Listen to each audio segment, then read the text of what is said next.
On February 14th, 2000, Asha Degree disappeared from her home in Shelby, North Carolina. At first, it seemed as though she may have been abducted until further evidence showed that Asha packed a bag and left on her own. Over 20 years later, Asha has not been found, and investigators are still clueless as to why she may have left. Welcome to the Fact and Suspicion podcast. Tonight we will be discussing the disappearance of Asha Degree. But before we get started, we would like to address the fact that we have not put out an episode in a little while. Yeah, I believe it's been 2 weeks. It's been 2 weeks now. And that is because I have been sick. If you can tell, I'm a bit hoarse, and my allergies have just really messed with my voice. Yeah, we just didn't want anyone to think that this was going to be our normal schedule. We plan to release episodes much quicker than this going forward, but it couldn't be helped. No, it couldn't. And we're hoping to get a couple out in quick succession now to make up for that. So moving forward with tonight's case, I'd like to start talking a bit about Asha herself. She was 9 years old, from Shelby, North Carolina. She lived with both of her parents, Harold and Aquila Degree, and her brother O'Brien, who was 1 year older than her. Most of Asha's life revolved around her family, her church, and her friends at school. And she also played basketball, and she enjoyed that very much. By all accounts from her family, her teachers, her friends at school, she was a shy girl. And, her mom said she was afraid of dogs and is very cautious by nature. She seemed to have a very stable family life and very loving parents. And her parents and several members of her family pointed out to investigators that she didn't seem like the type of child that would run away. So as far as we know, there was nothing going on in her home life that might have led to her trying to run away? No, not really. We don't have any sort of indication that there was any problem at home for Asha. The only thing that her teachers and her friends and her family pointed out to investigators is that just a couple days before, she'd had a basketball game and her team had lost, and she had actually fouled out in the last few minutes of that game, and she was very upset about the fact that she felt like she'd let her team down, but that doesn't seem like a very good reason to run away from home to me. Yeah, I can't see that either. I mean, had she ever tried to run away before? No, not at all. So this would have been just completely uncharacteristic. Completely uncharacteristic, yes. I mean, I'm sure losing a game that she loved, hurt, but I can't imagine it. I mean, why run away because of that, I agree with you. I don't think she did. Let's get on into the timeline of events and explore exactly what happened. So, on the night of February 13th, the power actually went out because of a crash in the neighborhood. There was a really big storm that night. It was raining very badly, and apparently there had either been a car crash or a motorcycle accident that had somehow knocked out the power. Because of that, the Degree's nighttime schedule was thrown off just a bit, and the kids weren't able to bathe that night. Now, they did go on to bed, and about 11:30, Asha's dad, Harold, apparently left to run to the store. He wanted to get some Valentine's candy because the next day was Valentine's Day, and it was also his anniversary with his wife. Now, when Harold got back home, he fell asleep on the couch. Around 12:30 a.m., Harold's wife, Aquila, wakes him up. The power has come back on, and she wants him to turn off their kerosene heater and put that up. So Harold does that, and then he checks in on the kids. He sees they're both asleep in their beds. They share a room together, by the way. Okay. So Harold, he's awake at this time, so he goes and sits down on the couch, and he watches TV for a couple hours. And Asha's still there at the time, just to be clear. Still there. She's still in her bed. Okay. So then, about 2:30 a.m., Harold decides he's pretty tired. He's going to go back to sleep. But he goes by the kids' room again, looks in on them. They're both asleep in their beds, and Harold goes on to sleep. And what time did you say that was? The second one? It was 2:30 a.m. Okay. Now, sometime after 2:30 a.m., O'Brien wakes up as he hears Asha get up out of her bed and walk down the hall to the bathroom. Then he hears her come back in, and her bed seems to be squeaking a bit. He thinks she's just maybe tossing in her sleep at that point, and he goes on back to sleep. The next morning at 5:45 a.m., Aquila wakes up. She's wanting to get the kids into a bath early before school because they weren't able to bathe the night before. When she goes into their room, O'Brien is in his bed asleep, but she can't find Asha. She's not in her bed. She looks in the floor, looks all around the house, and cannot find her. She wakes up Harold. She calls Asha's grandmother, Asha's aunt, and all their family members. No one has seen Asha. So at that point, they go ahead and call the police. From what I understand, they call the police right around 6:30 a.m., and the police are on the scene by 6:40, and they begin a search around the neighborhood. So, do we know approximately how long it was from the time that they discovered Asha was missing until when the police were called? Because I know you said that they tried contacting like family members first. Right, it was about 45 minutes. Aquila said she woke up at 6:45 a.m., and then she drew a bath for the kids before she went into their bedroom. Okay. So, about 6:50, 6:55, I guess she would have found out that Asha was gone, and then she called the police around 6:30. Okay, so one more thing I'd like to address right here real quick. Now, you mentioned that as far as we know, there were no problems with Asha's family life. So, do we know why the father was sleeping on the couch? I don't know, and I haven't seen that addressed in any of the articles I've read, but I do know that their anniversary was the next day, and the parents said they planned to spend the whole day together. So maybe he was just sleeping on the couch because the power was out that night, or, maybe he wanted to be close to a space heater. I'm really not sure what was going on. And he may have actually gone on to bed, later after at 2:30, he may have gone on to bed. He may have just been sleeping on the couch while the power was out. I really don't know. I mean, I guess that's not necessarily an indication that he was in the doghouse. And the fact that they were going to spend Valentine's Day together, it seems to suggest that's probably not the case. So I just thought it was worth asking. And I agree. It's something that raised some questions in my mind, but I sort of got the opinion that he was probably sleeping on the couch because of something to do with the power being out. That seems reasonable. As I said, they started a search. They started in the neighborhood and then widened it. The police brought in search dogs, but they could not get a trail for Asha going anywhere. And that was likely because of the storm the night before. It rained a lot, and it probably just washed away any scent the dogs could catch. So she went outside in the middle of a storm? She did. It was a very bad storm, from what I understand. So it is strange that she would leave in the middle of it. What would prompt a child, to run away in the first place, but to do so in the middle of a storm? That just seems extraordinarily abnormal. It's very strange. And we'll get into a bit of the reasoning here in just a moment. All right. But I would like to discuss just a little bit of evidence that was found first. Okay, yep.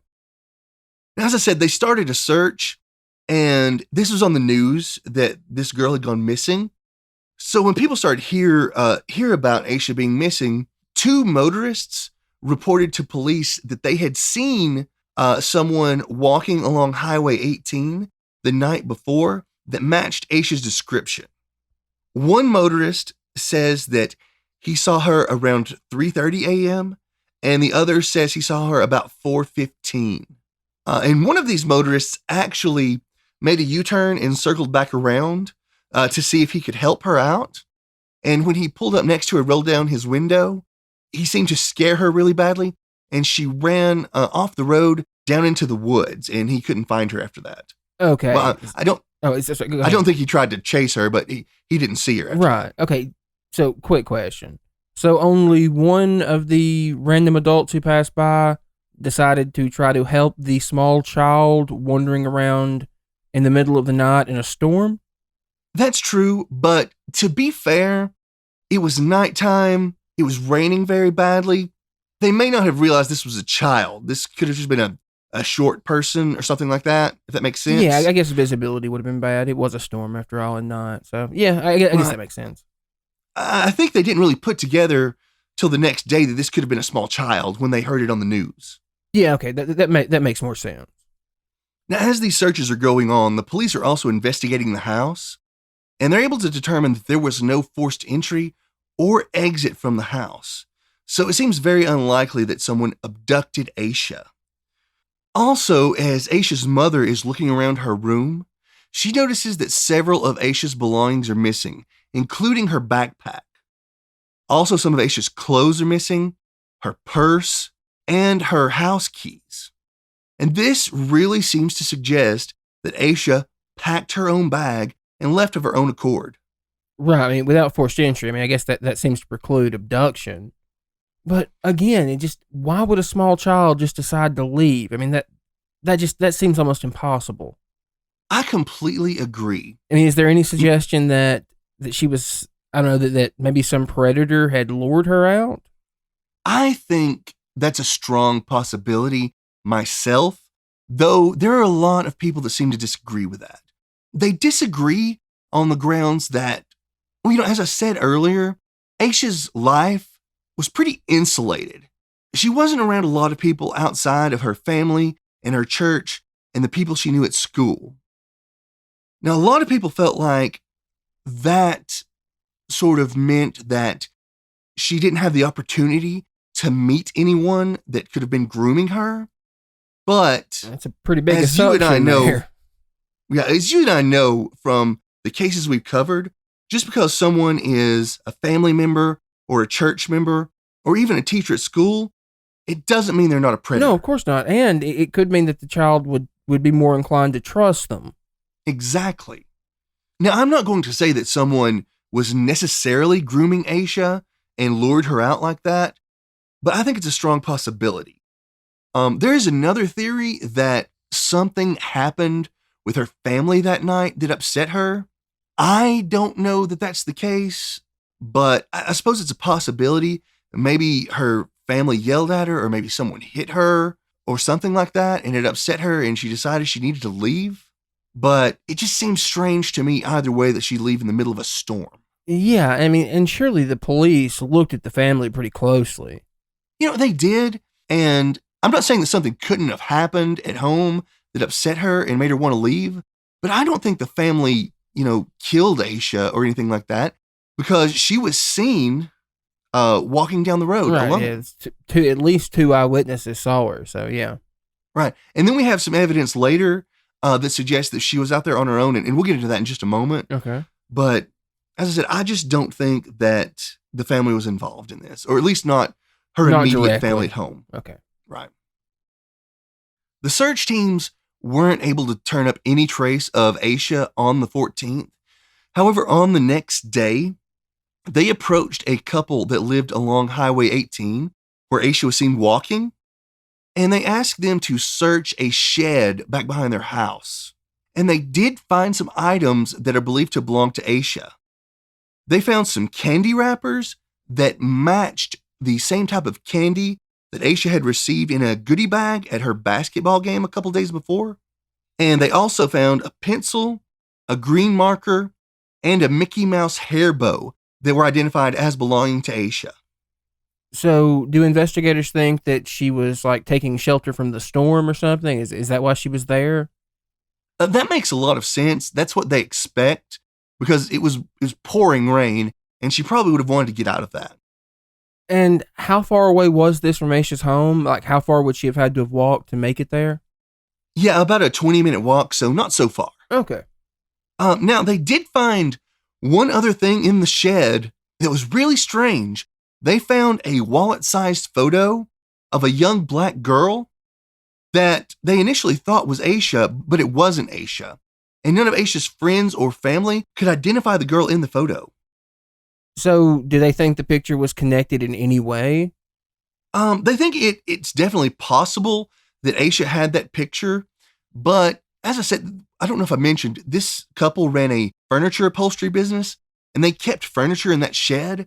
So I think that maybe the photo could have made it into the shed in someone's couch or recliner or something like that and just fallen out. Seems like an odd coincidence, but I mean, yeah, it certainly could be a coincidence. Right. I don't want to read too much into the photo because it doesn't add up to me. It doesn't make a lot of sense. Well, has anyone come forward and identified the girl in the photo? Not as far as I know.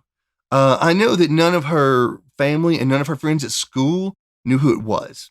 So I guess the police are just operating under the assumption that it was just there by happenstance then?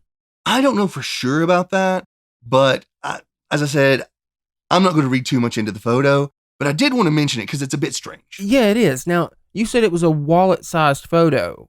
Was it with her things, the stuff they found of Asha's? I really don't know. I don't know if everything they found was sort of just in one small area or if it was scattered around the shed. Okay. And no other major evidence was turned up in this case until August of 2001. And that's when Asha's backpack was found. Along Highway 18, about 26 miles north of Asha's town, Asha's backpack was found buried inside of 2 plastic garbage bags. That's kind of ominous, man. Yes, it is really scary to me that was found, especially wrapped in 2 garbage bags.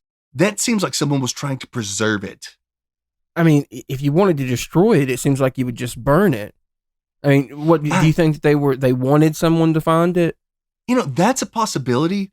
Now, it was found by some people working on a construction project. I think they were building a driveway. And I don't know if perhaps it was put there because they knew someone was going to put a driveway there, or maybe someone was just trying to hide it away to save it for later. Yeah, I mean, I guess that's a possibility. I mean, I assume that they properly vetted the whoever owned the property it was found on. I would assume they did, but to be honest, if someone owned that property and knew they were going to build a driveway there, I don't think they would hide the backpack right there. Right, yeah. Unless, of course, they did want it to be found and they were trying to taunt police. But I can't figure out exactly why it was buried there and preserved in such a way. I know that some serial killers do like to hide trophies and sort of preserve them. And maybe this is someone that was trying to keep evidence out of their home. But don't they usually keep that sort of thing close to them? I mean, it would seem strange to bury your trophy in the middle of in the middle of nowhere like that. I agree. It's really strange. And I don't know exactly why they would, but that piece of evidence really scares me. And it makes me feel like Asha is probably dead. Yeah, I mean, that's certainly what that seems. In fact, the vibe I get from that is that it was just kind of a really incompetent disposal. Do you know if any DNA was discovered on the backpack or garbage bags? Police have not released that information at all. I do know that a lot of Asha's belongings were found in the backpack. They found some of her clothes that her mother knew was missing. They found her purse, her wallet, her house keys were in the backpack. And there are 2 other items that I think were probably in the backpack. And I'll get to those here in just a moment as we go through just a couple other things that happened with this case. Uh-huh. After 2001, there were no real major updates to this case until 2016. And that's when the FBI announced that they were looking for a green, early 1970s Lincoln Mark IV or Thunderbird.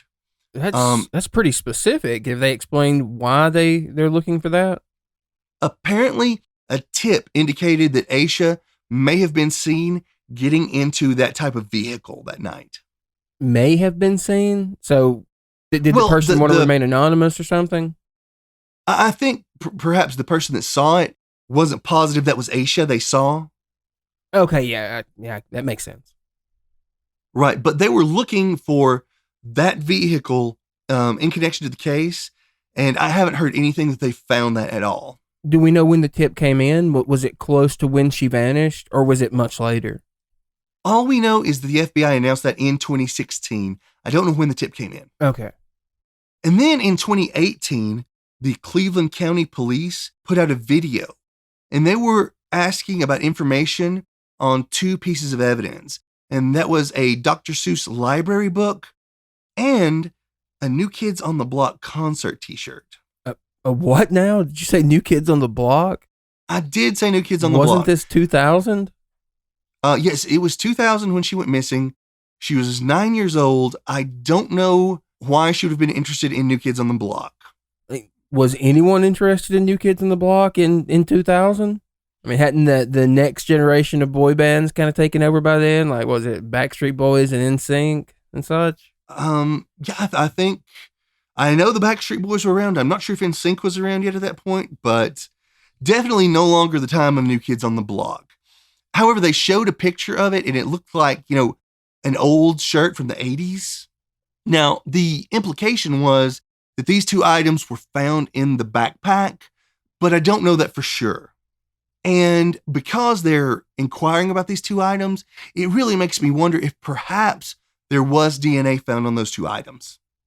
Now, interestingly enough, about the library book, the police did not exactly say if they knew if Asha had or had not checked out the library book, but the statement that was made in the video was, if you or someone you know had this Dr. Seuss library book around the time of Asha's disappearance and lost track of it, call us. He also said that the library records did not go back to the year 2000. Okay, so I don't really understand. What's the implication here? I don't know. I almost feel like with the library book, police are grasping at straws with that one.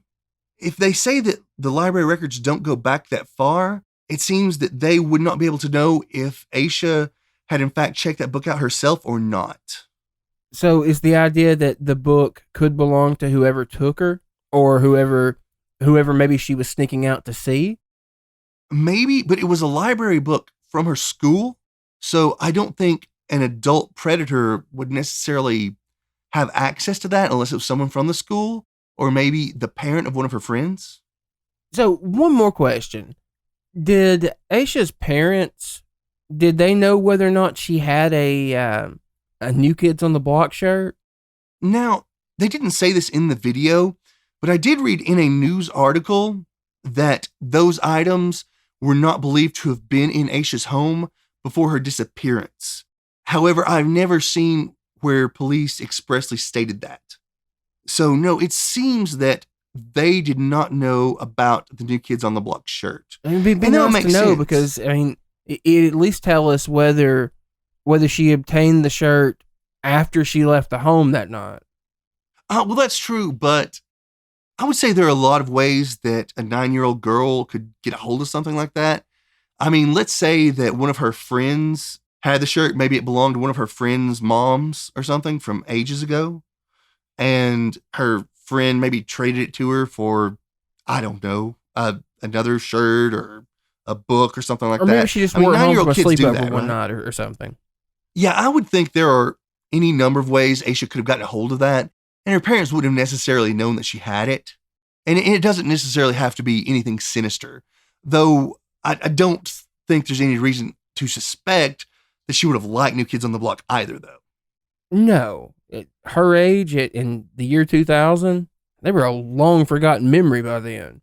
But you do make a good point that would have been the right age that maybe one of her friend's parents would have been a New Kids on the Block fan. Right. And, that could be a reason that they're interested in the shirt, because maybe she didn't get it from a friend, but a friend's parent, right? Or an adult. Yeah, that's fair. Now, according to police, they looked at a lot of suspects. Well, not necessarily suspects. They looked at a lot of people and cleared a lot of people early on. They did a lot of interviews. Initially, they did look into the family, but as we said earlier, it was pretty easy to clear them because the eyewitnesses. Eyewitnesses have seen Asha walking down the road. They found some of Asha's belongings in that shed, which proved that she had been out on her own. I guess they questioned a lot of men from the community, maybe from her church or school. They didn't say that explicitly, but according to several newspaper articles around the time, they said they interviewed a lot of people to clear them. And I would assume they checked all of the sex offenders, and basically, any adult male in her life, I would think. So did they look at phone records or maybe her internet history? Interestingly enough, they didn't have a computer in the home. And Aisha's mother, Iquilla, stated in an interview with Jet Magazine, they expressly did not want a computer because she had heard so many horror stories of people online luring children out of the home. Yeah, I mean, that's a reasonable concern. Well, what about phone records? Is there any chance that she was talking to someone on the phone that evening? I'm sure they looked into phone records, but I haven't heard anything about that. Now, another thing I would like to mention is that Asha and O'Brien were sort of latchkey kids. Their parents worked in the evenings, so they rode the school bus home and they let themselves in, did their own homework, and they were allowed to play out in the yard afterward. And I feel like that would actually afford a lot of time for maybe someone walking down the street to speak to Asha without anyone else knowing about it. Maybe something ingratiate like that. themselves to her. Right. I think that's definitely a possibility. Did the brother ever mention anyone that maybe paid her a bit too much attention or anything of the like, or was he even old enough to have recognized that? Well, he was a year older than Asha. He was 10. So I think he would have recognized anyone, strange coming around. But if it was someone that was family or someone from church, he may have never suspected it and never thought to mention it. Right, yeah. Or if it was just a more subtle interaction, because a 10 or 11-year-old's not going to pick up on, someone behaving very nicely. An adult might see that that's just too nice and it's bizarre for when you're interacting with a child. And that's something that a 10-year-old might not pick up on. Exactly. So we haven't heard anything like that, but we don't know everything that police know in this case because it is still an open investigation. Yeah, I guess that makes sense. And other than that, there was one other suspect quite a bit later. In the year 2020, a 53-year-old inmate named Marcus Mellon claimed that he knew that Asha had been killed, and he said he could lead police to her body. I'm guessing he never did that. No, he never was able to lead police to her body. However, it was interesting that he was from Cleveland County, where Asha lived, and in 2014, he had been convicted of sex crimes against children there. So, was he confessing? Is that the idea, or was he just implying that he knew who killed her? No, he did not expressly say that he was confessing. He just said that he knew that she had been killed and he knew where her body was. There's always a jailhouse confession in these cases. Yeah, and so many times it's, well, for one, you can't believe secondhand things that one inmate tells another. Right. And also, you always have some inmate that wants to get some leniency for information. Yeah, and a lot of times they're just blowhards. They just love to hear themselves talk and don't mind the harm they cause to the families by saying things like this. And how many serial killers have we seen that have confessed to crimes that they had nothing to do with? Oh, yeah. What was the guy, Henry Lee Lucas? I think he confessed to 100 that he never did. Right, and they just want attention. Yeah, he was just a blowhard that loved to talk big and loved the attention that he got from the investigators that were happy to pass off any case they could get as closed, right? Yeah, so I just don't feel like we can put any kind of stock in a jailhouse informant. Not without hard evidence to back it up, and I'm guessing he never backed up any of that talk. No. As I said, the sheriff said he was never able to lead her he was never able to lead them to Asha's body. I hate these people. They don't know what kind of pain they cause the family when they say zero concern for it. Now that we've gone over all the possibilities and theories, I will say that what I feel like the most likely scenario is that someone was probably grooming Asha and lured her out of the house. And the piece of evidence that points toward that the most for me is the fact that Asha was such a timid and cautious girl, but she left her home that night in the middle of a very bad storm. And I don't think she would have done that unless she felt like she had to leave that night. There was something special happening that night she had to leave for. Right. Now, have the police ever mentioned what they think the most likely scenario that got her to leave the house is? Because to me, that seems to be the biggest mystery here. Why she left the house in the first place. I agree. But no, there's no official theory about why she left. And it's so frustrating to me because I feel like if you had that information, it could possibly, blow the whole case wide open. It would unlock everything about it. I mean, if we even knew where she was trying to go, Like, even if we didn't know who she was trying to meet, even a location might help. Was there anything in that direction, like any place or any people that she could have been heading towards potentially? Nothing that the family has stated publicly, no. I don't know of any specific place she could have been heading. That's what's so frustrating about this. Children don't just decide what is, particularly those with no history of trying to run away and with no history of like family troubles. Children don't just leave in the middle of the night during storms. No, and it seems one of those things that, I mean, if you didn't know that she'd packed a bag and you didn't know that there was no sign of forced entry, you'd assume she had to have been abducted in this case. Right, yeah, of course. So, do investigators think that she just tried to run away and then it was just a crime of opportunity from there, that some predator just happened upon her? I'm not going to say that's an official theory. A lot of people do think that she left for one reason and that an unrelated person came upon her, saw it as a crime of opportunity. But I feel like that is too much of a coincidence. I tend to agree. I mean, it would be nice to know if there was anything going on in the home that would have made her want to leave. I mean, if that was the case, then I think, yeah, the crime of opportunity would make more sense.